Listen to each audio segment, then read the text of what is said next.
നമ്മൾ പറഞ്ഞുകൊണ്ടിരുന്നത് functional ഡിപ്പെൻഡൻസീസിനെ പറ്റിയിട്ടായിരുന്നു. Functional ഡിപ്പെൻഡൻസിയും ഇതിനോട് കൂടെ വരുന്ന നോർമലൈസേഷൻ എന്ന് പറയുന്ന ടോപ്പിക്കും വളരെ ഇമ്പോർട്ടൻ്റ് ആണ്. അപ്പം നിങ്ങളിത് നന്നായിട്ട് പഠിക്കാനായിട്ട് ശ്രമിക്കുക. അപ്പം നോർമലൈസേഷന് മുമ്പ് ഒന്നുകൂടെ ഞാൻ ഫങ്ഷണൽ ഡിപ്പെൻഡൻസി ഒന്ന് പറഞ്ഞു പോവുകയാണ്. ഫങ്ഷണൽ ഡിപ്പെൻഡൻസി ഡെഫിനിഷൻ കൊടുത്തിരിക്കുന്നത് നോക്കുക. A functional dependency denoted by X dependent to Y between two sets of attributes X and Y that are subsets of R specifies a constraint on the possible tuples that can form a relation state R of R. The constraint is that for any two tuples T1 and T2 in R that have T1 of X equal to T2 of X, they must also have T1 of Y equal to T2 of Y. ഇപ്പോൾ functional dependency എന്ന് പറഞ്ഞാൽ നമ്മൾ ഇതിനു മുമ്പ് discuss ചെയ്ത 4 informer guidance ഉണ്ടായിരുന്നു. അതായത് നമ്മുടെ ഡേറ്റാബേസിനകത്ത് ഉണ്ടാകാൻ പോകുന്ന എറേഴ്സ് അല്ലെങ്കിൽ കറക്ഷൻസിനെയാണ് നമ്മളത് പറഞ്ഞുകൊണ്ടിരുന്നത്. അപ്പൊ അങ്ങനെയുള്ള കറക്ഷൻസ് അല്ലെങ്കിൽ എറേഴ്സിനെ അവോയ്ഡ് ചെയ്യാൻ വേണ്ടി നമ്മൾ കൊണ്ടുവന്നിരിക്കുന്ന ഒരു കൺസ്ട്രെയിന്റ് ആണ് ഫങ്ഷണൽ ഡിപ്പെൻഡൻസി എന്ന് പറയുന്നത്. ഈ ഫങ്ഷണൽ ഡിപ്പെൻഡൻസി കൊണ്ട് മാത്രം നമ്മുടെ ഡേറ്റാബേസിനകത്തെ എറേഴ്സിനെ നമുക്ക് റിമൂവ് ചെയ്യാൻ പറ്റില്ല. അപ്പൊ അതിനുവേണ്ടിയാണ് നമ്മൾ ഇതിന് ബാക്കിയായിട്ടുള്ള നോർമലൈസേഷൻ എന്ന് പറയുന്ന പ്രോസസ്സ് ചെയ്യുന്നത്. എന്താണ് ഫങ്ഷണൽ ഡിപ്പെൻഡൻസി എന്ന് പറഞ്ഞാൽ R എന്ന് പറയുന്ന ഒരു റിലേഷൻ സ്കീമയ്ക്കകത്ത് X എന്നും Y എന്നും പറയുന്ന 2 ആട്രിബ്യൂട്ടുകൾ എടുത്താൽ അവിടെ X functional depend to Y ആണെന്ന് പറയാം. അതിനർത്ഥം ഒരു ടപ്പിളിനകത്ത് Xന് കറസ്പോണ്ടിങ് ഒരു വാല്യൂ ഉണ്ടെങ്കിൽ അതേ ടപ്പിളിൽ തന്നെ Yക്ക് കറസ്പോണ്ടിങ്ങും ഒരു വാല്യൂ ഉണ്ടായിരിക്കും. അതായത് Xന്റെ വാല്യൂ ഇപ്പൊ എന്താണോ ആകുന്നത് അതിന് കറസ്പോണ്ടിങ് ആയിട്ട് Yക്ക് ഒരു വാല്യൂ ഉണ്ടായിരിക്കും. ആ Xന്റെ വാല്യൂ ഇനി വേറെ ഏതെങ്കിലുമൊക്കെ ടപ്പിൾസിൽ വരുന്നുണ്ടോ അവിടെയെല്ലാം Yക്കും അതേ വാല്യൂ തന്നെയായിരിക്കും. എക്സാമ്പിൾ ആയിട്ട് ഒന്നാമത്തെ ടപ്പിളിനകത്ത് Xന്റെ വാല്യൂ 1 ആണെങ്കിൽ കറസ്പോണ്ടിങ് ആയിട്ട് ആ Yയുടെ വാല്യൂ എന്ന് പറഞ്ഞാൽ 2 ആണെന്ന് വിചാരിക്കുക. ഇനി എവിടെയൊക്കെ ആ റിലേഷനകത്തെ ടപ്പിൾസിനകത്ത് Xന്റെ വാല്യൂ 1 വരുന്നുണ്ടോ അവിടെയെല്ലാം Yയുടെ വാല്യൂവും എന്ത് തന്നെയായിരിക്കണം? 2 തന്നെ ആയിരിക്കണം. അതാണ് ഫങ്ഷണൽ ഡിപ്പെൻഡൻസി എന്ന് പറയുന്നത്. ഇവിടെ X എന്നും Y എന്നും പറയുന്നത് ആട്രിബ്യൂട്ടുകളാണെന്നുള്ള കാര്യം ഓർക്കുക. അപ്പൊ X എന്ന് പറയുന്ന ആട്രിബ്യൂട്ടിന് നമ്മൾ കൊടുക്കുന്ന വാല്യൂ എന്ന് പറയുന്നത് Y എന്ന് പറയുന്ന ആട്രിബ്യൂട്ടിന്റെ വാല്യൂവിനെ ഡിപ്പെൻഡ് ചെയ്യുന്നു. Yയുടെ വാല്യൂ എന്ന് പറയുന്നത് X എന്ന് പറയുന്ന ആട്രിബ്യൂട്ടിന്റെ വാല്യൂവിനെ ഡിപ്പെൻഡ് ചെയ്തിരിക്കണം എന്നാണ് പറയുന്നത്. ഇതാണ് ഫങ്ഷണൽ ഡിപ്പെൻഡൻസി എന്ന് പറഞ്ഞാൽ. താഴെ കൊടുത്തിരിക്കുന്ന നോക്കുക. This means that the values of the Y component of a tuple are dependent on or are determined by the values of the X components. Alternatively, the values of the X component of a tuple uniquely or functionally determine the values of the Y component. We also say that there is a functional dependency from X to Y or that Y is functionally dependent on X. The abbreviation for functional dependency is capital letter FD or small letter FD. The set of attributes X is called the left hand side of FD and Y is called the right hand side of FD. ഇവിടെ പറഞ്ഞിരിക്കുന്നത് എന്താ? നമുക്ക് ഈ കൊടുത്തിരിക്കുന്ന സ്റ്റേറ്റ്മെന്റിനെ എങ്ങനെയൊക്കെ പറയാന്നുള്ള കാര്യമാണ് പറയുന്നത്. ഒന്നാമത്തെ കാര്യം എന്ന് പറഞ്ഞാൽ നമുക്ക് എന്തെന്ന് പറയാം? X ഡിറ്റർമൈൻസ് Y എന്ന് പറയാം. X ആണ് Yനെ കണ്ടുപിടിക്കുന്നതെന്ന് പറയാം. രണ്ടാമത്തെ കേസ് എന്ന് പറഞ്ഞാൽ Y ഡിറ്റർമൈൻഡ് ബൈ X എന്ന് പറയാം. Y എന്ന് പറയുന്നത് X യൂസ് ചെയ്തിട്ടാണ് ഡിറ്റർമൈൻ ചെയ്യുന്നതെന്ന് പറയാം. അല്ലെങ്കിൽ there is a functional dependency from X to Y എന്ന് പറയാം. There is a functional dependency from X to Y എന്ന് പറയാം. അല്ലെങ്കിൽ Y is functionally dependent to X എന്ന് പറയാം. Y എന്ന് പറയുന്നത് Xുമായിട്ട് ഫങ്ഷണലി ഡിപ്പെൻഡന്റ് ആണെന്ന് പറയാം. അപ്പൊ ഇത്രയും രീതിയിലാണ് നമുക്ക് ഈ സ്റ്റേറ്റ്മെന്റിനെ പറയാൻ വേണ്ടി പറ്റുന്നത്. ഇനി X എന്ന് പറയുന്നതാണ് നമ്മുടെ ഫങ്ഷണൽ ഡിപ്പെൻഡൻസിയുടെ ലെഫ്റ്റ് ഹാൻഡ് സൈഡും Y എന്ന് പറയുന്നത് നമ്മുടെ ഫങ്ഷണൽ ഡിപ്പെൻഡൻസിയുടെ റൈറ്റ് ഹാൻഡ് സൈഡുമാണ്. അപ്പൊ അത്രയും കാര്യങ്ങളും കൂടെ ഒന്ന് ഓർത്തു വെക്കുക. ഇനി ഇവിടെ പറഞ്ഞിരിക്കുന്ന ഈ 2 പോയിന്റ് എന്ന് പറഞ്ഞാൽ നമ്മൾ ഫങ്ഷണൽ ഡിപ്പെൻഡൻസി ചെയ്യുമ്പോൾ ശ്രദ്ധിക്കേണ്ട 2 കാര്യങ്ങളാണ്. അതായത് R എന്ന് പറയുന്ന ഒരു റിലേഷൻ സ്കീമയ്ക്കകത്ത് X എന്ന് പറയുന്ന ആട്രിബ്യൂട്ട് കാൻഡിഡേറ്റ് കീ ആണെങ്കിൽ അവിടെ എക്സിനും വൈക്കും ഇടയിൽ ഒരു ഫംഗ്ഷണൽ ഡിപെൻഡൻസി സംഭവിക്കില്ല. കാരണം കാൻഡിഡേറ്റ് കീ ആണെങ്കിൽ എക്സിന് കറസ്പോണ്ടിങ് ആയിട്ട് വൈക്കും ഒരൊറ്റ വാല്യൂ മാത്രമേ വരത്തുള്ളൂ. എക്സിന്റെ വാല്യൂ എവിടെയെങ്കിലും റിപ്പീറ്റ് ചെയ്ത് വരാനായിട്ട് പാടില്ല, കാരണം കാൻഡിഡേറ്റ് കീ ആയതുകൊണ്ട്.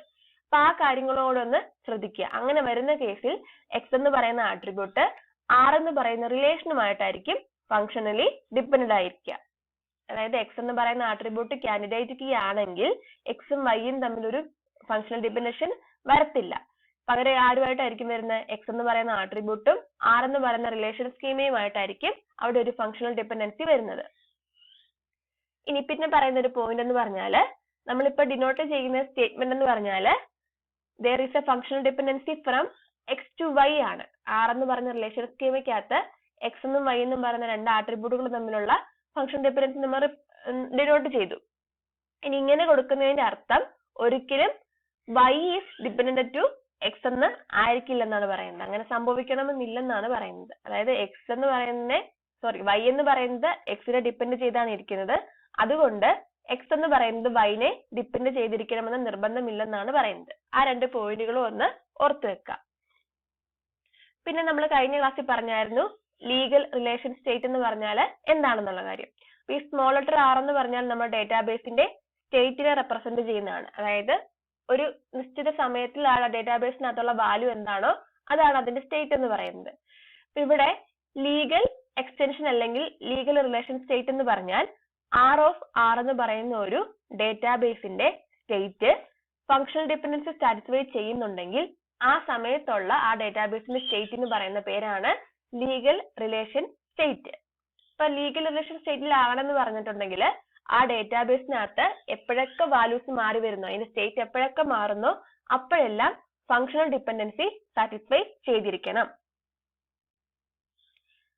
അടുത്ത കാര്യം, ഇവിടെ ഒരു എക്സാമ്പിൾ ആണ് തന്നിരിക്കുന്നത്. എംപ്ലോയി പ്രൊജക്ട് എന്ന് പറയുന്ന റിലേഷൻ സ്കീമയുടെ ബേസിലാണ് എക്സാമ്പിൾ തന്നിരിക്കുന്നത്. 3 ഫംഗ്ഷണൽ ഡിപെൻഡൻസീസ് ആണ് തന്നിരിക്കുന്നത്. നോക്കുക. there is a functional dependency from SSN to ename, functional dependency from p number to p name and p location, functional dependency from SSN, p number to hours. അപ്പൊ ഇതുകൊണ്ട് മീൻ ചെയ്യുന്നത് എന്താണ്? SSN-ഉം ename-ഉം p number ഈ തന്നിരിക്കുന്നതെല്ലാം നമ്മുടെ EMB project എന്ന് പറയുന്ന relational സ്കീമയ്ക്കകത്തെ ആട്രിബ്യൂട്ടുകളാണ്. ഇനി തന്നിരിക്കുന്ന കാര്യം പറഞ്ഞാൽ ശ്രദ്ധിക്കുക. ഇവിടെ ഒന്നാമത്തെ ഫംഗ്ഷൻ ഡിപെൻഡൻസിക്കകത്ത് മീൻ ചെയ്യുന്നത് എന്താണെന്ന് ചോദിച്ചാൽ ഈ നെയിം എന്ന് പറയുന്നത് SSN-നെ ഡിപ്പെൻഡ് ചെയ്ത് നിൽക്കുന്നു. അതായത് ഈ നെയിം എപ്പോഴും SSN-ന്റെ വാല്യൂമായിട്ടാണ് ഡിപ്പെൻഡ് ചെയ്ത് നിൽക്കുന്നത്. അല്ലെങ്കിൽ SSN യൂസ് ചെയ്തിട്ടാണ് ഈ നെയിം കണ്ടുപിടിക്കുന്നതെന്ന് വിചാരിക്കാം. ഇനി രണ്ടാമത്തെ കേസോ, പി നെയിമും പി ലൊക്കേഷന്റെയും കൂടെ കോമ്പിനേഷൻ പി നമ്പറിനെ ഡിപ്പെൻഡ് ചെയ്ത് നിൽക്കുന്നു. ഇനി അവേഴ്സ് എന്ന് പറയുന്നത്, അതായത് എംപ്ലോയീസ് വർക്ക് ചെയ്യുന്ന അവേഴ്സ് എന്ന് പറയുന്നത് അവരുടെ നമ്പറിനെയും എംപ്ലോയിയുടെ നമ്പറിനെയും പ്രൊജക്ടിന്റെ നമ്പറിനെയും ഡിപ്പെൻഡ് ചെയ്തിട്ടാണ് നിൽക്കുന്നത്.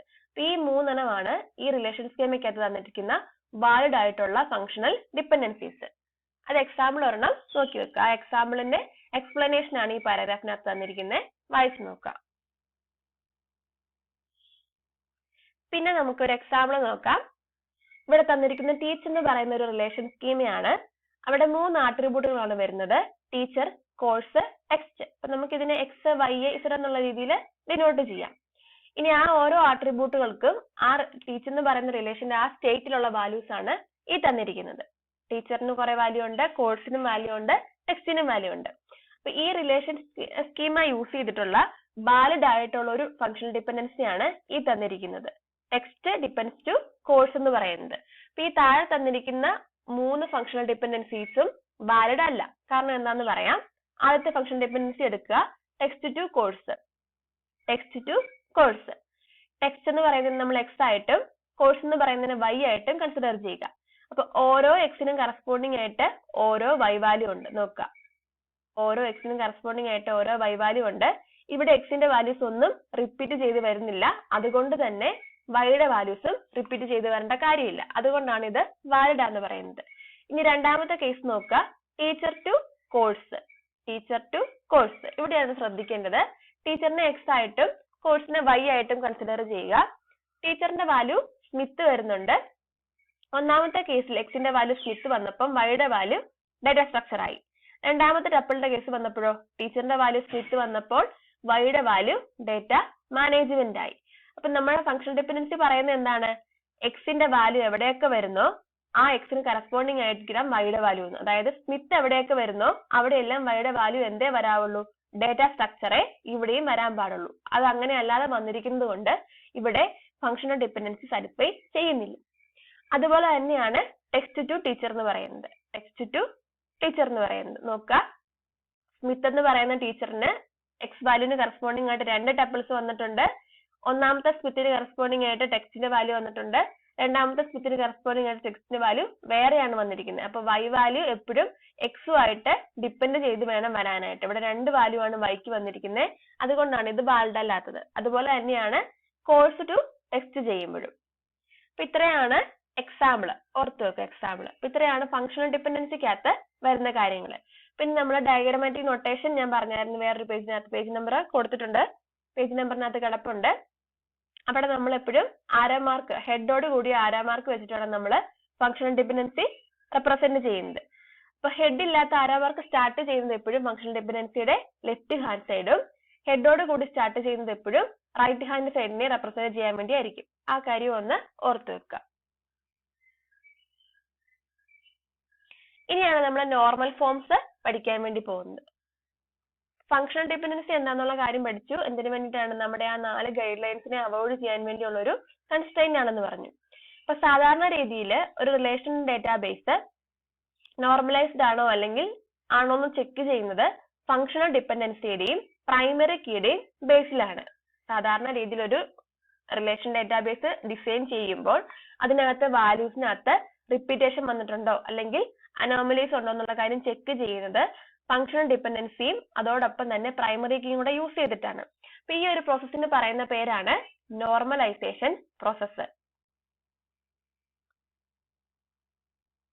ഇനി താഴെ കൊടുത്തിരിക്കുന്നത് നോക്കുക, നോർമലൈസേഷൻ ഓഫ് റിലേഷൻസ്. നമ്മൾ EF കോഡിന്റെ റൂൾസ് പഠിച്ചിരുന്നു. അപ്പൊ അദ്ദേഹം തന്നെയാണ് നോർമലൈസേഷനകത്തെ നോർമൽ ഫോംസും ഡിഫൈൻ ചെയ്ത് വെച്ചിരിക്കുന്നത്. 1972 കോഡ് എന്ന് പറയുന്ന ആൾ തന്നെയാണ് നോർമൽ ഫോംസും ഡിഫൈൻ ചെയ്ത് വെച്ചിരിക്കുന്നത്. അപ്പൊ നോർമൽ ഫോംസ് എന്ന് പറഞ്ഞാല് നമ്മൾ ഫംഗ്ഷണൽ ഡിപെൻഡൻസീസും പ്രൈമറി കീയും കൂടെ യൂസ് ചെയ്തിട്ട് നമ്മുടെ റിലേഷൻ ഡേറ്റാബേസിനെ നമ്മൾ ഒരു വെൽ സ്ട്രക്ചേർഡ് ഫോമിലോട്ട് കൺവേർട്ട് ചെയ്തിട്ട് ആയില്ലെങ്കിൽ, നോർമലൈസ്ഡ് ആയില്ലെങ്കിൽ നമ്മൾ അതിന് പകരം ബാക്കിയായിട്ട് കുറേയധികം ടെസ്റ്റുകളും കൂടെ ചെയ്യും. എന്തിനു വേണ്ടിയിട്ടാ? നമ്മുടെ ഡേറ്റാബേസിന്റെ ക്വാളിറ്റി കൂട്ടാൻ, അല്ലെങ്കിൽ അതിൽ നിന്നും റിപ്പീറ്റേഷനും അനോമലീസും ഒക്കെ അവോയ്ഡ് ചെയ്യാൻ വേണ്ടിയിട്ട്. അപ്പൊ അങ്ങനെയുള്ള ടെസ്റ്റുകളെയാണ് നമ്മൾ നോർമൽ ഫോം യൂസ് ചെയ്തിട്ട് ചെയ്യുന്നത്. ഈ നോർമൽ ഫോം യൂസ് ചെയ്ത് ടെസ്റ്റ് ചെയ്യുന്നത് എങ്ങനെയാന്ന് ചോദിച്ചാല് നമ്മുടെ കൈവശമുള്ള ടേബിളിനെ നമ്മൾ ഡീകമ്പോസ് ചെയ്ത് പല പല ടേബിളുകളാക്കിയാണ് നമ്മൾ നോർമൽ ഫോം ടെസ്റ്റുകൾ എക്സിക്യൂട്ട് ചെയ്യുന്നത്.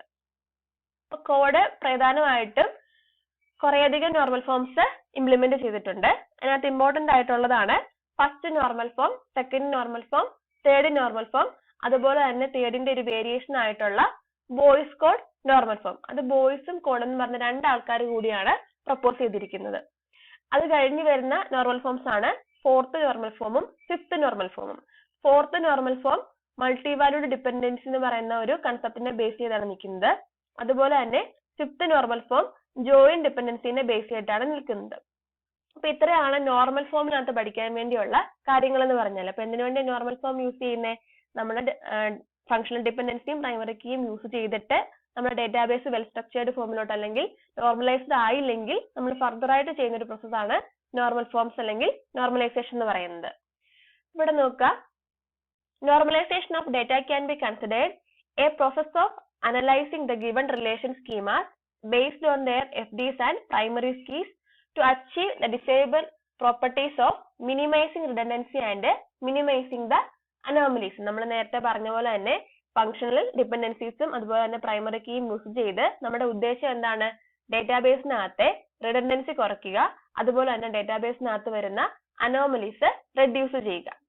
ബട്ട് ഈ ഒരു നോർമലൈസേഷനെ നമുക്ക് ഫിൽറ്ററിംഗ് പ്രോസസ് അല്ലെങ്കിൽ പ്യൂരിഫിക്കേഷൻ പ്രോസസ് എന്ന് പറയാം. എന്തിനു വേണ്ടിയിട്ടാണ്? നമ്മുടെ ഡേറ്റാബേസിന് കൂടുതൽ ക്വാളിറ്റി കൊടുക്കാൻ വേണ്ടിയുള്ള ഒരു പ്യൂരിഫിക്കേഷൻ അല്ലെങ്കിൽ ഫിൽറ്ററിംഗ് പ്രോസസ് ആണ് നോർമലൈസേഷൻ എന്ന് പറയുന്നത്.